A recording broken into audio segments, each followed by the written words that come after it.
عام انتخابات جنوری میں ہوں گے۔ انتخابی عمل میں پیش رفت، ووٹر فہرستیں 25 اکتوبر تک پبلک، اہل افراد ووٹ اندراج اخراج کو درست کرا سکیں گے۔ نواز شریف آ کر سیاست میں حصہ لینا چاہتے ہیں تو قانونی رکاوٹوں کا سامنا کرنا پڑے گا۔ مغل بادشاہ کی طرح چیئرمین پی ٹی آئی کی رہائی کا حکم نہیں دے سکتا۔ انوار الحق کاکڑ۔ الیکشن کمیشن اپنے انتظامات کافی حد تک مکمل کر چکا، حلقہ بندیوں سمیت دیگر معاملات پر پیش رفت ہو گئی۔ انتخابات مقررہ وقت پر ہوں گے۔ سیکورٹی انتظامات حتمی مراحل میں ہیں۔ وزیر اعظم نون لیگ سمیت کسی سیاسی جماعت کے لیے نرم گوشہ نہیں، مظلوم فلسطینیوں کے ساتھ ہیں۔ انٹرویو گفتگو سی این این ای صدر ارشاد عارفی کی قیادت میں جوائنٹ سیکرٹری مخصوص سے دیگر عہدیداروں سے بھی وزیر اعظم کی ملاقات۔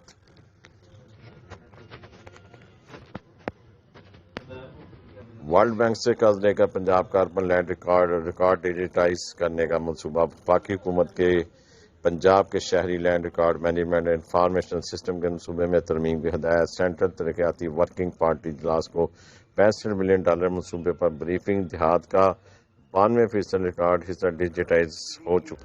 اب معیشت کی طرف ایک اہم خبر۔ اسٹاک ایکسچینج انڈیکس 6 سال کی بلند سطح پر، ڈالر مزید 91 پیسے، سونا $7800 تولہ سستا۔ کے انڈیکس 48,772 پوائنٹس کی سطح پر بند۔ انٹر بینک میں ڈالر $278.58 پر، اوپن مارکیٹ میں $278 کا ہو گیا۔ فی تولہ سونے کی قیمت 2,05,000 سے گرنے کے بعد 1,97,200 ہو گئی۔ چاندی کے دام $2,500 پر برقرار۔ چمن پاک افغان سرحد پر کشیدگی، عام افراد کی نقل و حرکت معطل۔ پاکستان نے غیر قانونی افراد کو روکا تو افغان طالبان نے مقامی افراد کو واپس پاکستانی کی جانب دھکیل دیا۔ حکام سپریم کورٹ کی اہم خبر۔ لگتا ہے پولیس اب کرائے کی پولیس بن گئی ہے، اس کی اب عزت نہیں، ادارے کی عزت ہونی چاہیے۔ جسٹس قاضی فائز عیسیٰ۔ پولیس اور پٹواری کا شاہی سسٹم ختم ہونا چاہیے، ریاست کرپشن اور سمگلنگ میں معاون ہے۔ سپریم کورٹ کا غیر معیاری تفتیش پر برہمی کا اظہار۔ 70 تولہ سونا کمیٹی کیس میں گرفتار ملزم کی ضمانت منظور کر لی۔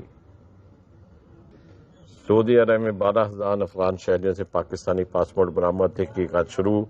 گروہ کے مرکزی ملزم کا لاہور سے پاسپورٹ ڈائریکٹوریٹ، اسلام آباد کے 1,001 ریٹائرڈ ملازم گرفتار۔ پاکستانی پاسپورٹ جعلی شناختی کارڈ پر جاری کیے گئے معاملے اور نادرا ڈیٹا کی چھان بین کر رہے ہیں پاکستانی حکام۔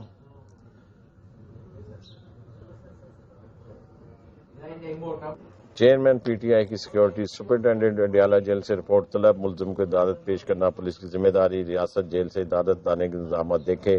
وکیل صفائی جان محمد۔ چیئرمین پی ٹی آئی کو عدالت طلب کرنے کی صورت میں سیکورٹی صورتحال تو پیدا نہیں ہوگی، جج ابوالحسنات ذوالقرنین۔ محکمہ پولیس میں مہنگائی کا طوفان، گاڑیوں کا ایندھن بند، صورتحال سنگین۔ ایم ٹی برانچ کا عملہ ملی بھگت کر کے سرکاری ایندھن کی بندرباڑ سے اپنے افسروں کی گاڑیوں کا پیٹ سرکاری ایندھن سے بھرتا ہے۔ انویسٹیگیشن ونگ کے عملے کو ملزموں کو سرکاری گاڑیوں میں ایندھن نہ ہونے کے باعث عدالتوں میں پیش کرنے میں دشواری پیش آ رہی۔ پاکستان کا مالی خسارہ 137 ارب زیادہ ہو سکتا، آئی ایم ایف کا انتباہ۔ خسارہ جی ڈی پی کے 6.5% کے بجائے 7.6% رہنے کی پیشگوئی۔ حجم 8,042 ارب روپے، قرضوں کی شرح قانونی ہدف 60% کے بجائے 72.2% ہو گیا۔ عالمی ادارے آئی ایم ایف نے پاکستان کی مانیٹرنگ رپورٹ جاری کر دی ہے۔ آئی ایم ایف کی رپورٹ میں خسارہ جی ڈی پی کے 6% کے بجائے 7.6% رہنے کی پیشین گوئی کی گئی ہے۔ رپورٹ کے مطابق اس سال پاکستان کا مالی خسارہ ہدف سے 1137 ارب زیادہ ہونے کا تخمینہ لگایا گیا ہے۔ رپورٹ میں کہا گیا کہ اس سال 2024-23 میں خسارہ 8,042 ارب روپے تک پہنچ جائے گا، جبکہ حکومت نے مالی خسارے کا ہدف 6,905 ارب روپے مقرر کر رکھا ہے۔ رپورٹ کے مطابق قرضوں کی شرح 60% کے قانونی ہدف کے بجائے 722% رہے گی۔ اس سال پرائمری سرپلس 0.4% ہدف کے مطابق 421 ارب رہنے کا امکان ہے۔ اس کے علاوہ مجموعی محاصل 12.5% اور مجموعی اخراج جی ڈی پی کا 20.1% رہیں گے۔ وفاق کی جانب سے صوبائی حکومتوں سے آنے والے 600 ارب روپے کے نقد سرپلس کو مد نظر رکھنے کا بھی آئی ایم ایف کا تخمینہ حکومت کے بجٹ ٹارگٹ سے تقریباً 0.6% زیادہ ہے۔